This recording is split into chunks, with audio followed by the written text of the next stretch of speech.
Hello my lovely YouTubing friends, here we are back again on the Hunter 350. So this is long overdue, this episode, so it's going to do a couple of things really. Have a good catch up about the Hunter, see where we are with it, see if I still think it's a great bike, and just have a chat about these small capacity bikes, but really it's based around Hunter and my views on it still. So enjoy the video and let's have a chat. Right, hello everyone, back at her again. So, as I said in the write-up, I thought it'd be nice just to do an update and a quick re-look at the Hunter 350, because I really get the impression now that these bikes, these small capacity bikes, are really coming into their own now, and it's interesting to sort of see why. You know, Triumph have just released their figures on the Speed 400. You know, 50,000 units I think it is worldwide. That's a lot of bikes. You know, and you sort of think, well, why are they turning to that bike in particular? When you think that it's 400cc, it's very simple, doesn't have any particular rider aids on there and all the rest of it. And I think that's it, isn't it? It's the simplicity of that bike, the lightness of the bike. It's not complicated, it's easy to service. And this, I think, is where this is really coming into its own, because this is, I still think, Enfield's biggest seller. And we got the RAF Chinook going over the background there. Every time I do something, there's always a helicopter. I'm sure someone's following me. But I think this is the same reason why this is so popular. It's such a simple bike. And, you know, I've had this now, how long have I had it? I've had it about 18 months, I think it is, something like that. I can't remember when I actually got this bike. It's been a little while, and I put quite a few miles on it. And you know what? What an easy bike to live with. And I think that's the thing, isn't it? This has become one of those bikes when I just need to do something quick, or, you know, one of the other bikes isn't performing well. This is the one that's always ready to go. I just get on it, flick the switch, and away we go. So I think it's worth another look round, and also some of the bits that have been done to this bike. So I'll walk you around it, show you some of the bits that I had done, so people who haven't seen my previous videos will know what we've done to this bike. But there's been an update on the engine as well. We've had a little bit of engine work done. So let's have a look at that, and we'll see where we go from there. So then, what did we do to this bike? So some of the bits that was already on the bike when I bought it. So we had the little fly screen, which is great, and the engine guard, splash guard, what you want to call it, down the bottom there. It had the lights changed, the indicators to the little LEDs. I did have the originals I still got the originals, which are orange lenses, but I just couldn't be bothered to change them. I might have preferred having the orange on there, but I've just left it as it is. And the bar end mirrors were on here, these are all Enfield parts. What I fitted to the bike, firstly, was the pannier rack. So these were cheap pannier racks. They came from India. They were, you know, 40 quid or whatever it was. If you check out my original review ride of the bike, you'll see where they came from. But they were cheap, but they were actually good quality, and they were easy to fit. There was no engineering required there. It was just bolt on, really. And then the little panniers, these dirt cheap little panniers. They're sort of like fake leather, but you can get quite a lot in these. Well, I'll tell you what you can get in these. You can get a full pint of milk, or is that 2 litre? 2 litres of milk, and a full loaf of bread, your own mother's pride. And they go in there no problem. So they're a real good boon. And when you've got little panniers on your bike like this, makes life so much easier. The other bit that I got on the bike, which I love, was the signature seat. So if you check out one of my other videos, you'll see where because the original seat then became sort of gash, surplus to requirements. And because Karen's now riding this bike a lot more than I am, she's much shorter than me. So we decided to take the cover off and scallop the foam inside, which wasn't too difficult a job, apart from the cuts on my hands and all the rest of it with the craft knives, but that did work. But I like the signature seat, and it's just a simple, you know, I pop the side off and then I can change the seats, which I did this morning. But it's really nice. It's much firmer than the original seat, and it changes the actual physical feel of it, the way that it rides. So that's really nice. And this came in. This is an Enfield part. So this was about £100, I think, delivered from India. What always amazes me about India is that you can buy this stuff, and it turns up within, you know, 5-6 days. We can't even do that in the UK, can we? Going to turn up. So. And I think this is the other key thing about this bike. It doesn't feel like a small bike. I did put the bar risers on, which aren't the greatest because they're not the same width as the original bar holders. So the only way I can do that is just by painting the underneath black, because I've only got silvering there. But apart from that, it doesn't feel like a small bike.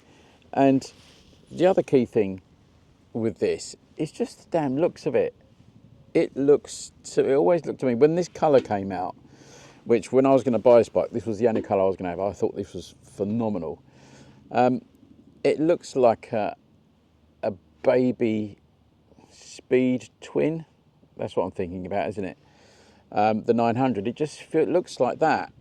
And, you know, it's one of the few bikes that when I get off it and walk away, I look back at, because I just think how good it looks.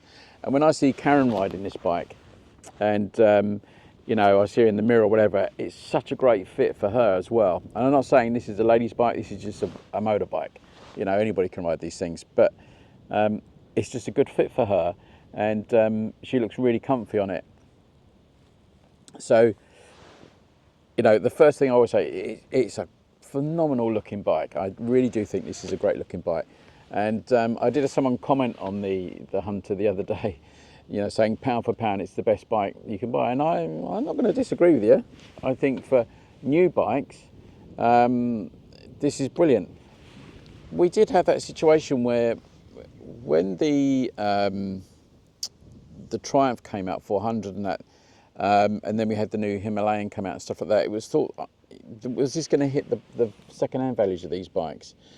It obviously hit the second-hand values of the Himalayans, and I did see a bit of a dip in these. They seem to dip, but they seem to have come back again, because it's so not in that type, I think.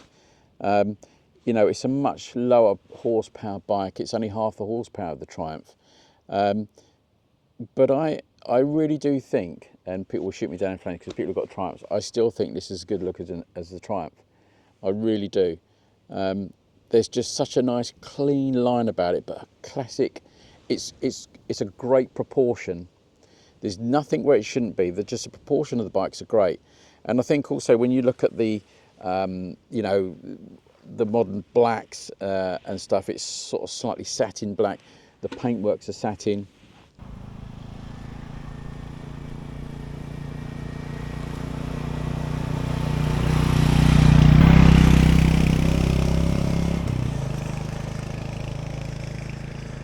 Right then, one thing we have done on the bike, and I'm using my phone to direct the camera this time. Is that weird? That's good, isn't it? I've never used that before, so not that you need to know that. So one thing we did do on the bike, and now I was going to do, it was due the, well, about, I don't know, what mileage we got on here at the moment. So we are up to 2,800 miles. So at about 2,000 miles, I noticed it was getting a little bit ticky and a little bit tappety. So I thought, right, I'm going to get the tools and do the tappets. And I thought, right, I'll do that as an episode. And I happened to be at actually my local Enfield dealer, which is in Chichester, has gone. I can't remember, don't know what happened there. So my nearest one was Groombridge, which is a bit of a trek. So probably a good hour and a bit away, hour and a half away, some hour and 20 minutes. So I'd gone down there anyway for something else. I think I'd gone to look at something or whatever. And I asked them, I said about how much is the valve clearance service on this bike. Now, it already had the first one done at the 400 miles, whatever it is. I'm not convinced that anybody does that. If it's not ticking, I'd be surprised if they take it apart. Casting aspersions on companies, but it was really popping and banging on the overrun and all the rest of it. I thought, right, and there's nothing worse in there than something ticking or screaming or doing something like in your car or on your bike. So I said, well, how much is it just to do the valve clearances on the bike? And I know it was way out, and it was £85, and that was including that. That was what it cost me, and I just thought, it's not worth it. I might as well just let them do it.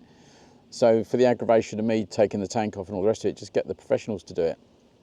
So, but what it also meant is because they have to do it cold. So I had to take it there the day before on a Thursday.